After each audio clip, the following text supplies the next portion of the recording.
Again, if you don't want Halo 3 spoiled, stop here. Yes, it's been out for over a decade, but I haven't seen The Shawshank Redemption yet, so we all have things we need to work on. Plus, it's something that every Halo fan should experience firsthand. Honestly, even if you spoiled yourself for the first 2 games last episode, I really think Halo 3's is a campaign you need to get on with it! Okay, fine. If you've already played it, or you haven't and you just don't believe in the magic of storytelling, then here we go. Master Chief escapes the Covenant key ship, lands on Earth, and is found by his best friend Sergeant Johnson and his new best friend the Arbiter.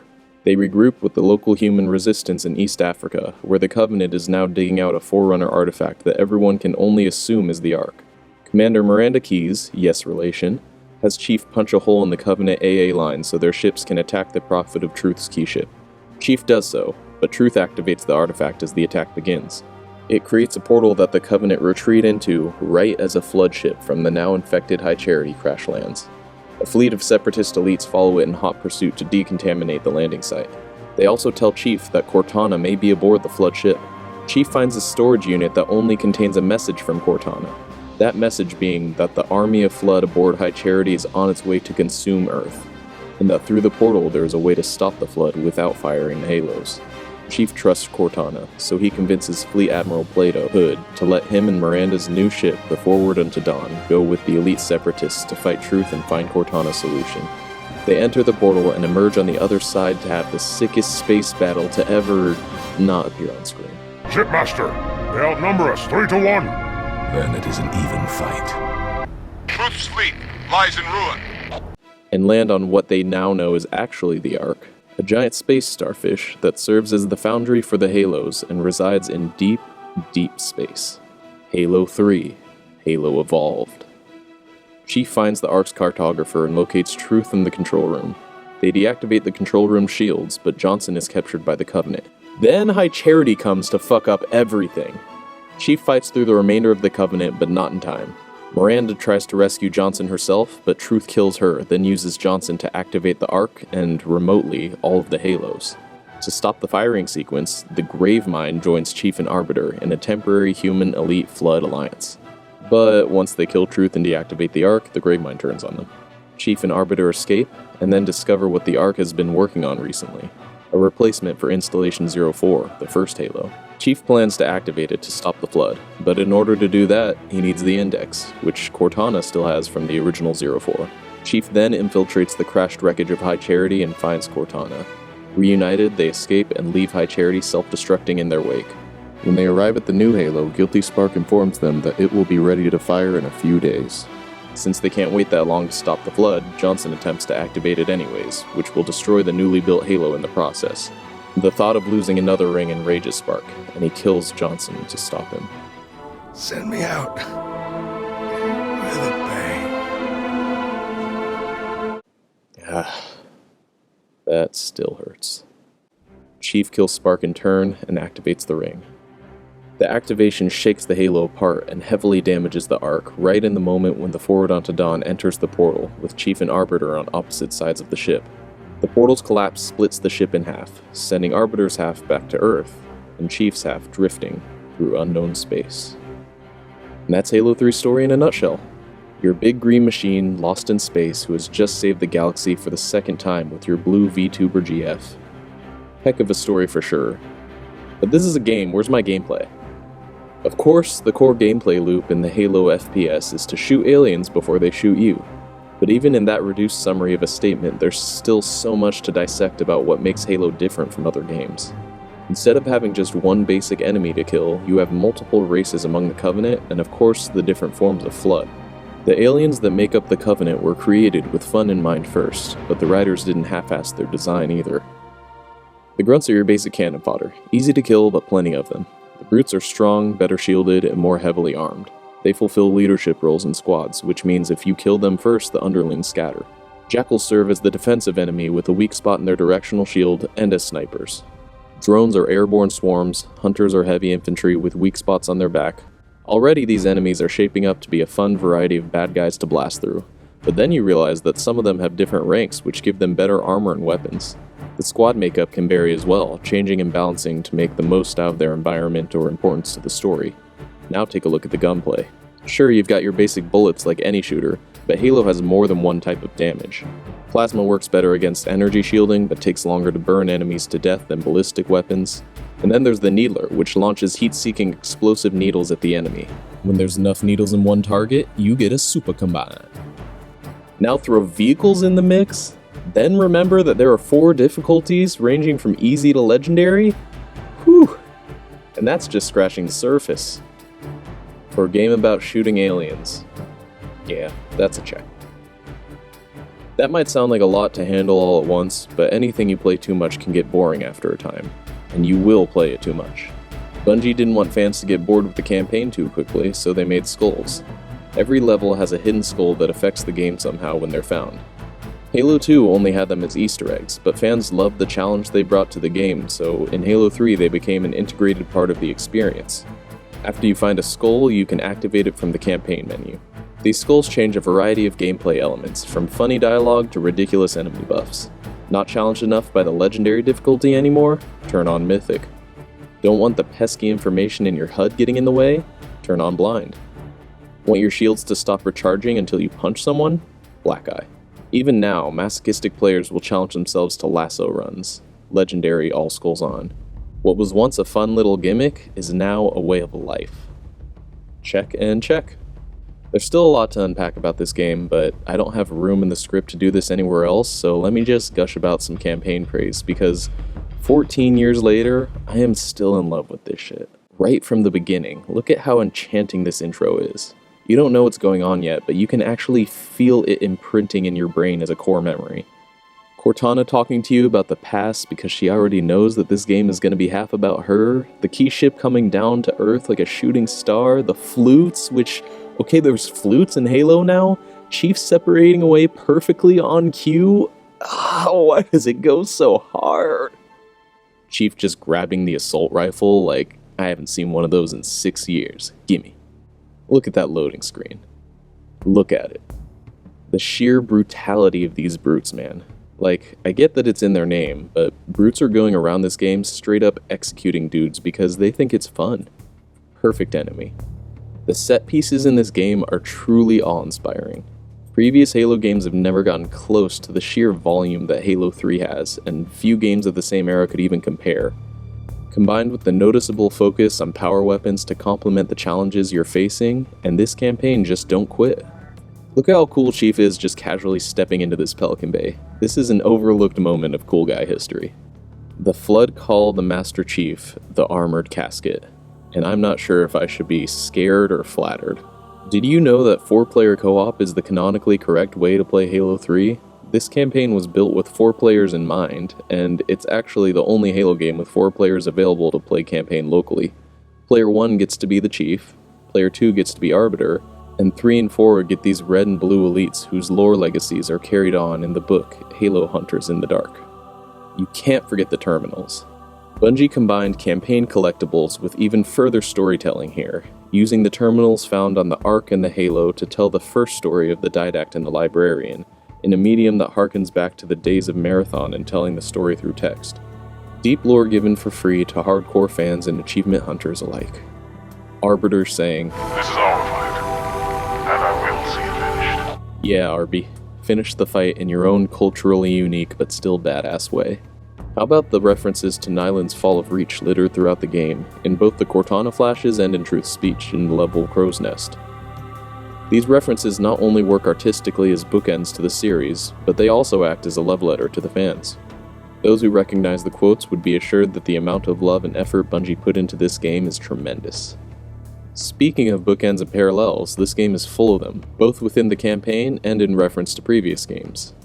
Where It's So Easy, Warthog Run, It's Finished, and yeah, this final scene after the credits, man. From Cortana waking Chief up from cryo sleep in the first cutscene of Combat Evolved to Cortana putting him back to sleep after the mission's been completed, once and for all. Look at the contrast in the mood, from the excitement and wonder of the first level of CE to the literal and figurative cold melancholy of Cortana being left alone at the end of the whole damn trilogy. Cortana is a supercomputer who thinks a mile a minute. She needs something to do. Wasting time is tantamount to torture for an AI. But both she and Chief know that his suit only lasts 90 minutes in a vacuum. And he might need every second that's left whenever he wakes up, so he has to leave her. Not willingly, though. I'll drop a beacon, but it'll be a while before anyone finds us. Years, even. I'll miss you. Wake me when you need me. At first, it just seems like another one-liner, but hearing Cortana's last line and Chief's delivery, it's more of a reassurance. We always remember Chief's badass line, but we forget the context of who he's responding to. Cortana's afraid, apprehensive despite their victory, knowing she might die before they get rescued. That if she doesn't say it now, she might not ever get the chance again. He's telling her that if she has to go, it's okay to thaw him out and say goodbye. The symmetry, the emotion, the actual feelings that they have for each other, especially after Cortana just called him John on screen for the first time. Brilliant. Let's just give another check right here, because I forgot we were talking about a video game for a second. Not to mention how this is the perfect ending to The Last Spartan. As the propaganda adage goes, Spartans never die. They just go MIA. Okay, I'm done. For now. Wow, David, all that sci-fi stuff does sound pretty cool. If parts of this sound super awesome but don't immediately make sense, well then don't worry about it, because...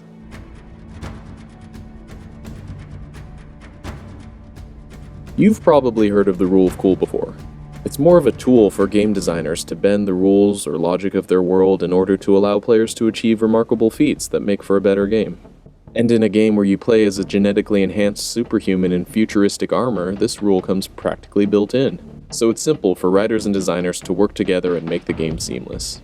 Rule of Cool says you should be able to punch someone so hard that he flies across the room.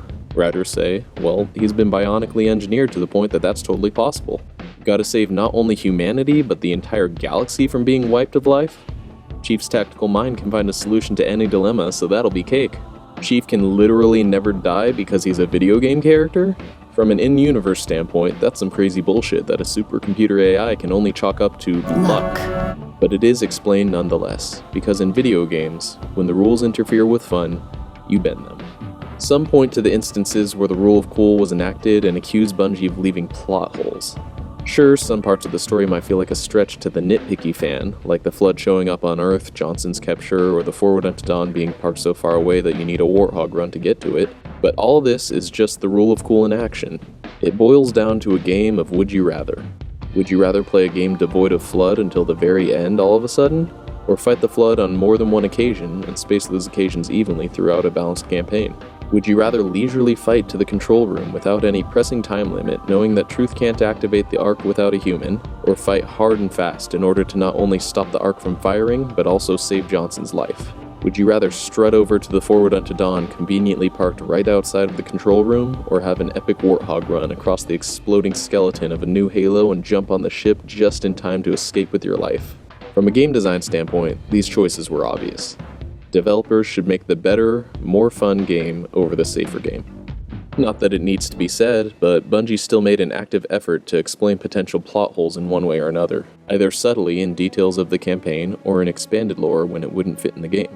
The single Flood ship carrying Cortana's message is shown from the Flood side in the story Human Weakness. The short depicts Cortana's desperate struggle to fight off the Gravemind's advances and to get word out to humanity in any way possible, including a Flood ship going straight to Earth. Johnson and his team were more than capable of handling themselves under normal circumstances, but their shield generator received reinforcements that trapped them. Reinforcements, man. We're pinned down. Perhaps a trap set by Truth in order to capture a human once he realized that he couldn't activate the Ark by himself. Cortana warned Johnson to park the Dawn somewhere safe, since she correctly predicted the Gravemind would send troops to stop them from firing Halo. I'll land her as close to the control room as I can. Safe is better than close, Sergeant Major. If the Dawn was parked any closer, Flood could have boarded it and escaped. I can go on countering critiques from less informed gamers, but that's not the point. Bungie had its bases covered, sometimes in subtle ways, because that's what good storytellers do, and because they want you to sit back and enjoy the great moments in their game, like this.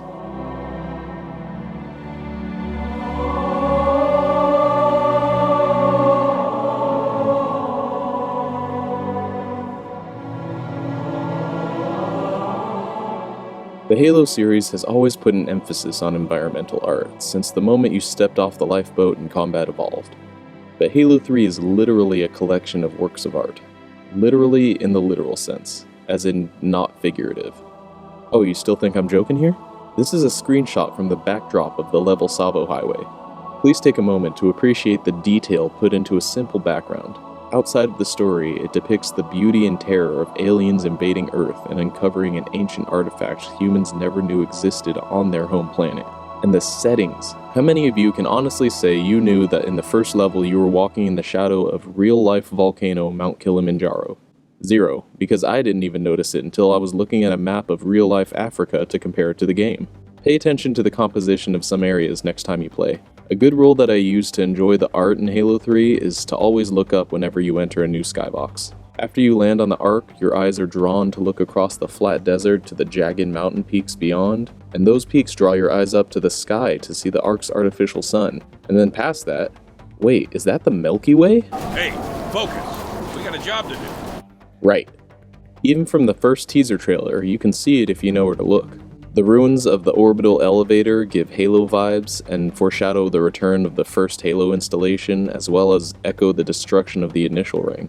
The opening shot of Luck, with Truth's keyship streaking across the star-speckled African night sky, an allusion to the Starry Night TV spot, and the namesake Van Gogh painting. The interior of the flood ship that Cortana's message is on is covered in teasing blue light instead of the classic Covenant purple, since Gravemind has a sense of humor. Did I mention that Gravemind is canonically a big poetry buff? He's a big fan of Dante and T.S. Eliot. Now the gate has been unlatched, headstones pushed aside, corpses shift and offer room. A fate you must abide. That was Iambic Heptameter. It's just that good. Even the multiplayer maps have artistic elements directly or indirectly involved. For years, we've been running around shooting guns in a three-dimensional, professionally composed painting, and we didn't even know it.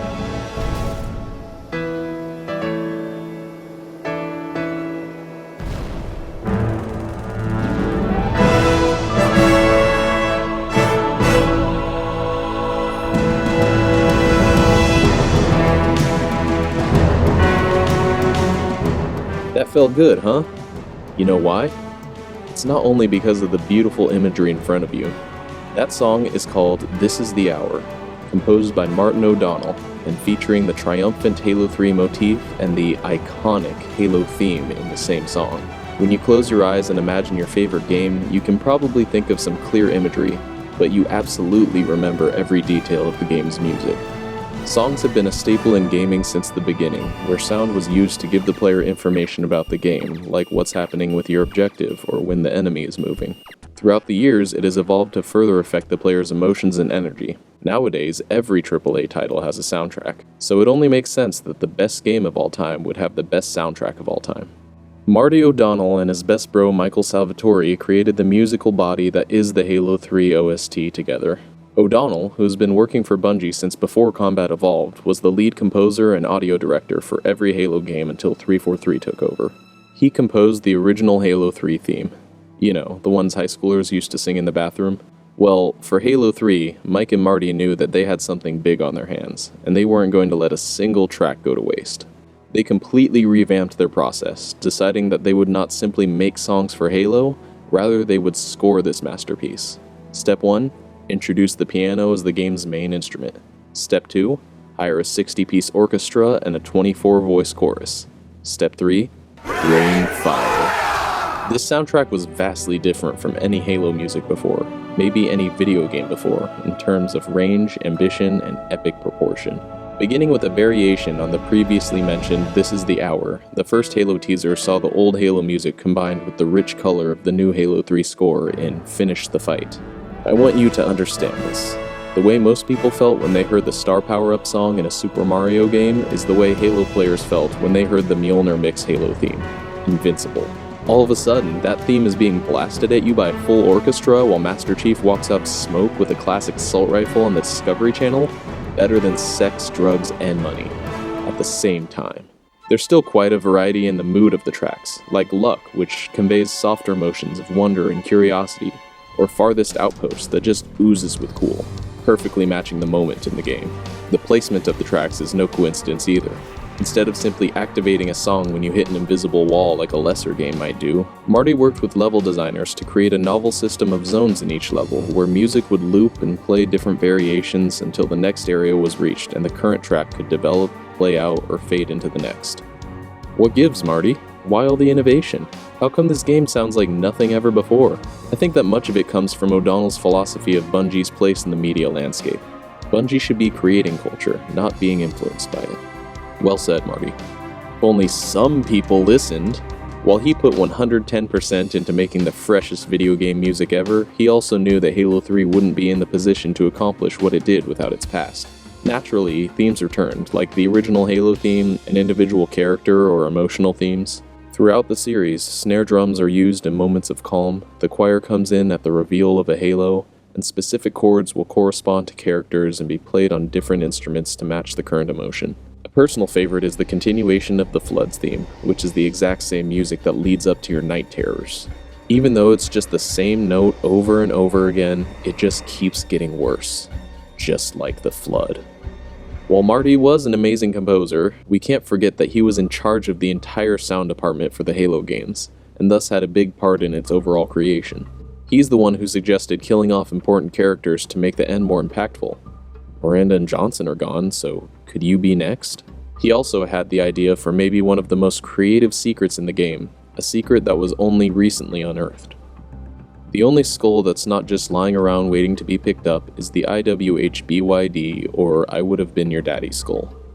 Eager players dug into the game's code not a week after launch in order to find out how to get it, which ended up having to do with jumping through the Halo holograms in the Ark's control room in a particular order. It was easy to find out how to summon this skull after that, but the reason for the numbering order remained a mystery for years. Only recently did Marty finally reveal the secret. If you notice, the holograms have an audible hum, each at a different frequency. If you jump through them in an order that plays part of the Halo theme, the skull is summoned. It's even alluded to in the previous cutscene when you can hear the clear differences in pitch.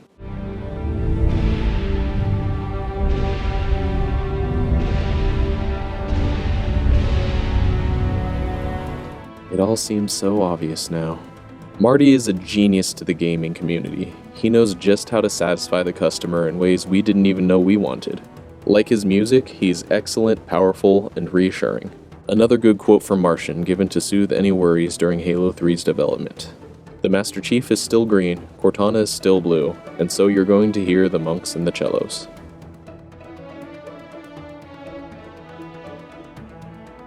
Design, gameplay, storytelling, visual art, score. The paragons of each of these aspects come together to form truly the best campaign ever made. Every part of this story was crafted and analyzed under a microscope in order to create the most refined narrative a first-person shooter had to offer. New techniques and technologies were developed in order to make Halo 3 happen. Bungie even hired professional psychologists to help fix design issues during playtesting. This was clearly Bungie's magnum opus. To see the culmination of the elements that make up this game, you only need to look at the final Warthog run. Having just seen Spark kill Johnson, you finally kill Spark in turn, and you light the unfinished Halo, beginning its destruction. As soon as you hop into the Fallen Sergeant's Warthog, the track kicks in. The crescendo of all the variations before it, Greatest Journey is the final, most epic version of the Halo theme. The level design caters to this track, or rather seems to be created in tandem with it, with the zone system working flawlessly to keep you going when you get delayed. Explosions from the self-destructing ring go off in time with peaks in the track. Cortana gives you a countdown of the Halo's firing sequence that will kill you if the destruction of the ring itself doesn't first, the ground falling apart with just enough room left for your Warthog to speed through it before it finally collapses, as if being supported by the last strength of an ancient titan. All while the wide oculus of the Ark gazes down at you in the skybox. You gun it down the ramp and launch yourself right into the hangar of the Dawn, managing to take off just in time. For the first and last time in a Halo game, a ring is fired. But our vision is obscured, because now that story is over. After all these years, after all that fighting, destruction, terror, and survival, the only thing that matters here is Cortana and John. Back on Earth, Cortana referenced the poem The Hollow Men in saying, "This is the way the world ends." The rest of that quote is, not with a bang, but with a whimper. Knowing the context, you might think that this is a misuse of the quote, but this scene is the whimper that upstages the bang. Halo 3 doesn't end with the destruction of another Halo. It ends with our heroes having nothing left to contribute, saying goodbye, because neither of them is sure if they'll escape this time. Halo CE's story was to show that Bungie could make a great game. Halo 2 was to exclaim that the franchise was here to stay. And Halo 3 was to answer the question, what is the best video game story ever made? So that's another check off our list.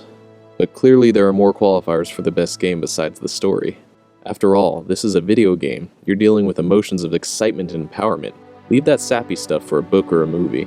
An immaculate story alone, the best game does not make.